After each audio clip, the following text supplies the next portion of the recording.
Zipper Vạn Thọ xin chào anh em ạ. Hôm qua em có lên một lô nhưng mà cũng bị lỗi một phần là do hàng mới về nên kia nó cũng còn vài cái bất cập nha anh em. Hôm nay em lên lại cho anh em ạ. Với lại hôm nay cũng về thêm vài cây nữa, em lên gom lại lên hết cho anh em luôn nha anh em.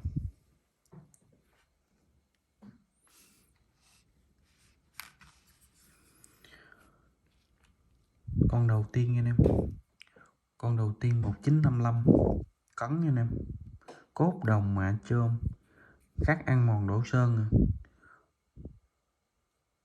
Cấn gốc nè, cấn 2 điểm mà. Cấn đây nữa, ở sau chữ ký nha anh em. Bản lề này được bảo hành hãng nha anh em. Lúc trước nó có thể bị xước hoặc mà bị rớt á, rồi đem lại hãng nó bảo hành lại nha anh em. Nó đóng rồi nè, dấu đóng rồi.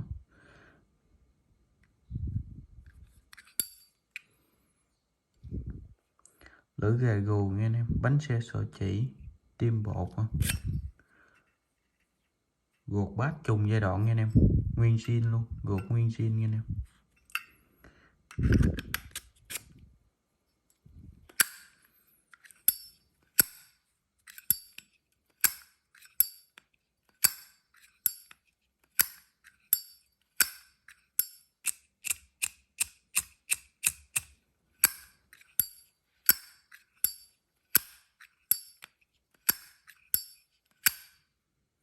Tiếng cũng khá là hay nha anh em. Có cắn xước nè, cắn 3 điểm nha anh em. Ngoài ra thì chỉ có cắn nhâm và xước tơ thôi. Con này cũng còn khá là đẹp nha anh em,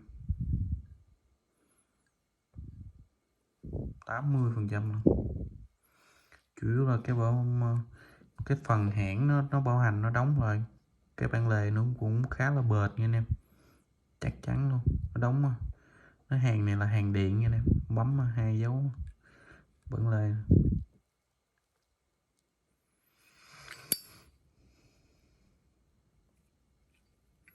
Hàng mới về chưa vệ sinh nha anh em. Anh em nào cần vệ sinh thì em vệ sinh nha, anh em nào không vệ sinh thì em để vậy luôn nha.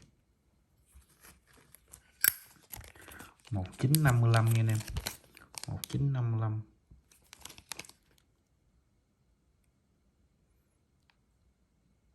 Bốn chấm nha nè, mỗi bên 4.2 bát nha nè.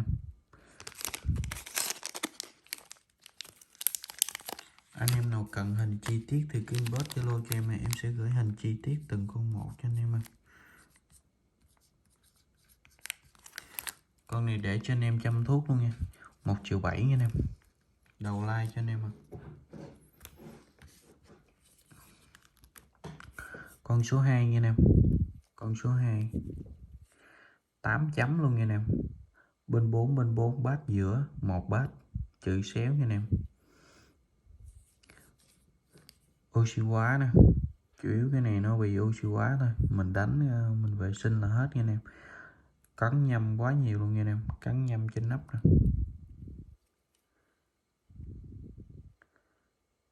Bản lề nè, còn khá là ôm luôn và đẹp luôn nha anh em. Khắc ăn mòn đổ sơn nha anh em, chữ ký. Tim bột, lưỡi gà lá lúa nè nha anh. Bánh xe sợi chỉ nè, bát giữa nha anh em, thẳng xuống nè, trùng giai đoạn nha anh em.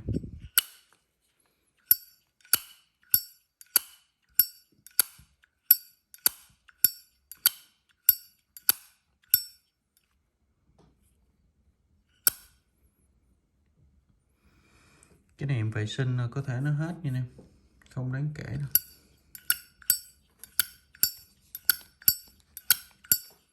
Con này 1958 nha anh em, 1958 trùng giai đoạn thôi.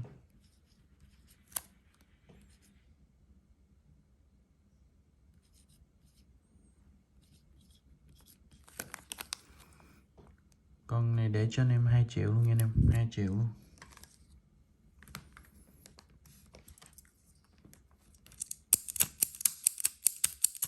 Một con cò mẫu Nhật nha anh em, cò mẫu Nhật xài săn đá, tim nó bị mất rồi nha anh em.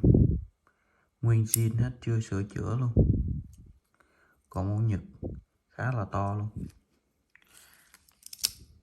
Để anh em 200k nha, anh em về vô tim nha anh em. Chứ là một phần cái tim còn mẫu này em thì em cũng không có. Anh em nào mà về sưu tầm hoặc là để chân này kia cũng được nha anh em. Nhưng xin chưa sửa chữa nha anh em. 200k cho anh em về thay tim nha. Em bao ship cho anh em ạ.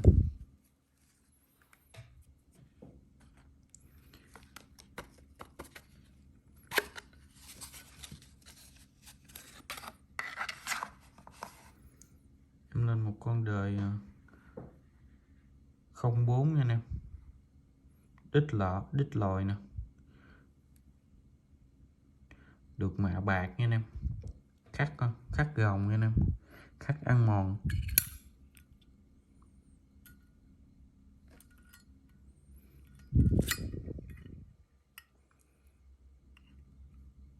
Vỏ gột trùng 5 nha anh em.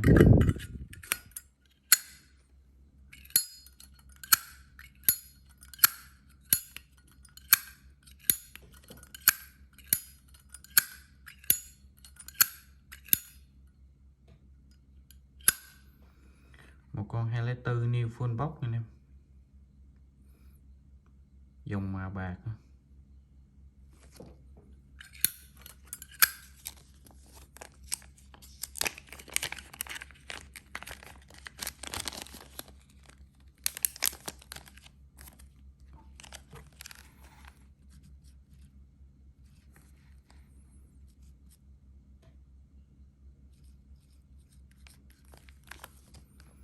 Con 100 nha anh em.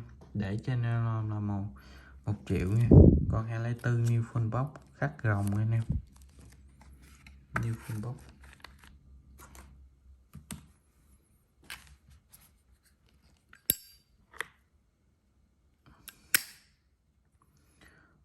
Một con chữ xéo nha anh em, đời 8x nè.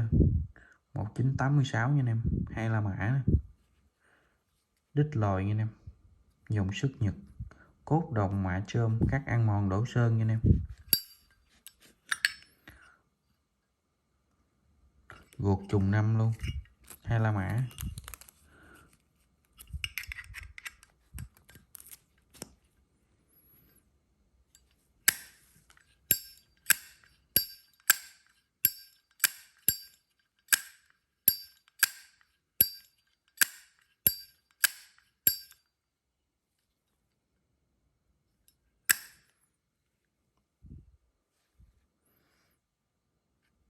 Con này chưa xước tơ nha anh em. Cấn nhâm, cấn bị chạy 1 điểm. Con này còn tổng thể là 99% nha anh em. New full, new 1986 nha nè. 1986 new.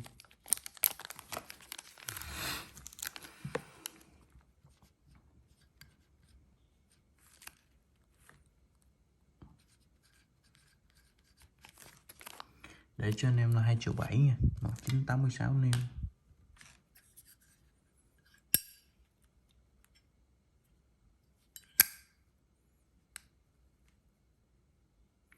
Một con 1979 nha anh em. 1979. Cốt đồng mạ chôm, chôm xước nè, khắc ăn mòn đổ sơn nè. Con này cũng new nha anh em. Chưa xước tơ.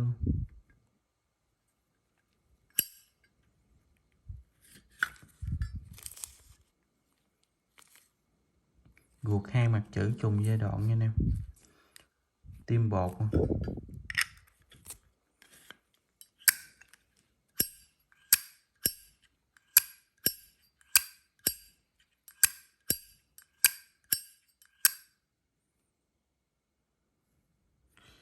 3 gạch nha anh em. Chữ xéo 1979.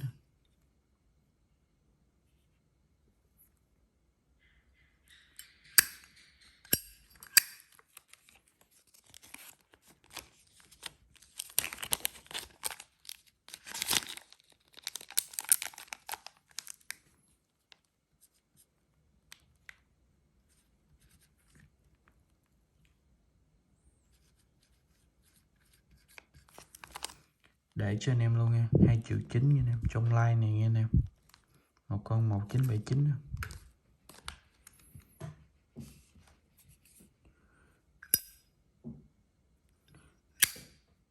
Cốt đồng mạ chôm xước nha anh em, khắc ăn mòn đổ sơn. 8.2 bát nha anh em, 8.2 bát. Chữ xéo 1955 nha anh em, 1955. Xước tơ, mặt sau có xước tơ. Dư gốc này cắn nha anh em, cắn 2 điểm á. Cắn đây, cắn nhâm thôi. Trên nắp cũng có cắn nhâm vài điểm nha anh em. Bản lề 5 chấu mập nha anh em. Tim bột, lửa ga gù, bánh xe sò chỉ nè.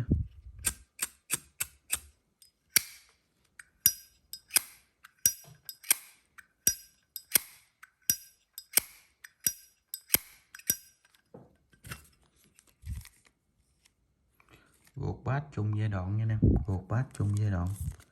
Con này còn khá đẹp luôn.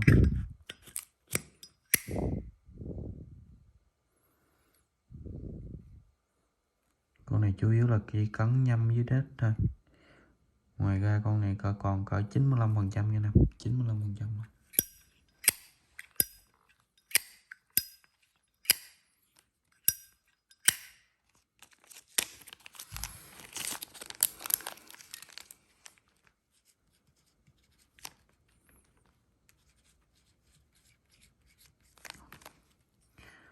Một 1955 nha anh em, để anh em 3,9 triệu nè. Con 103 nha.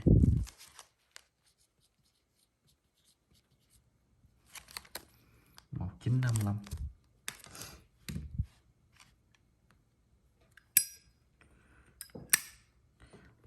Ngoài ra em còn 1978 nha anh em, 1978 new chôm bóng. Và một con 1968 chữ xéo mỗi bên 3 gạch. Khắc ăn mòn đổ sơn nha anh em, khắc ăn mòn đổ sơn. Chủ đề tàu chiến, chủ đề tàu ngầm chứ, xin lỗi anh em ơi. Chủ đề tàu ngầm, mặt sau có oxy hóa vài điểm nha anh em.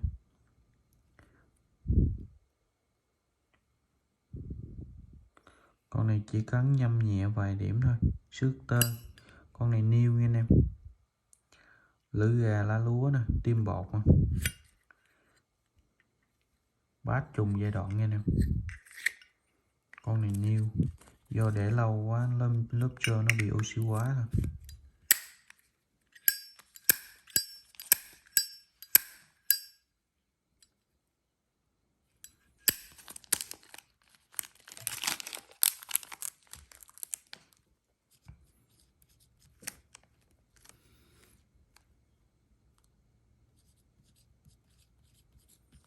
Con này để cho anh em sưu tầm luôn nha anh em, 2,7 triệu luôn nha. Trong like này nha anh em. 1968 new nha anh em.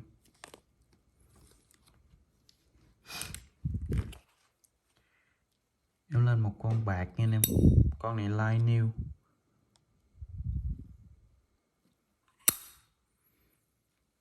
Chữ xéo nha anh em. 1991.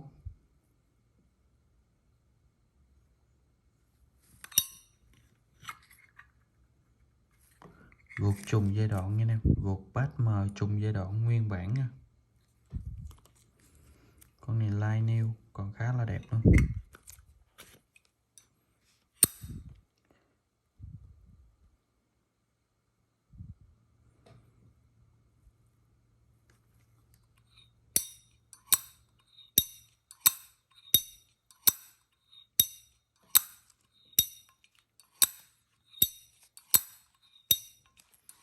Tiếng khá là hay luôn nha nè.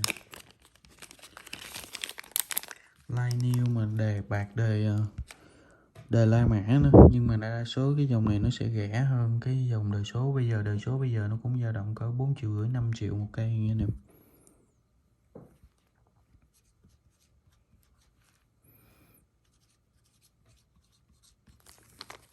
Để cho anh em là 3,8 triệu luôn nha.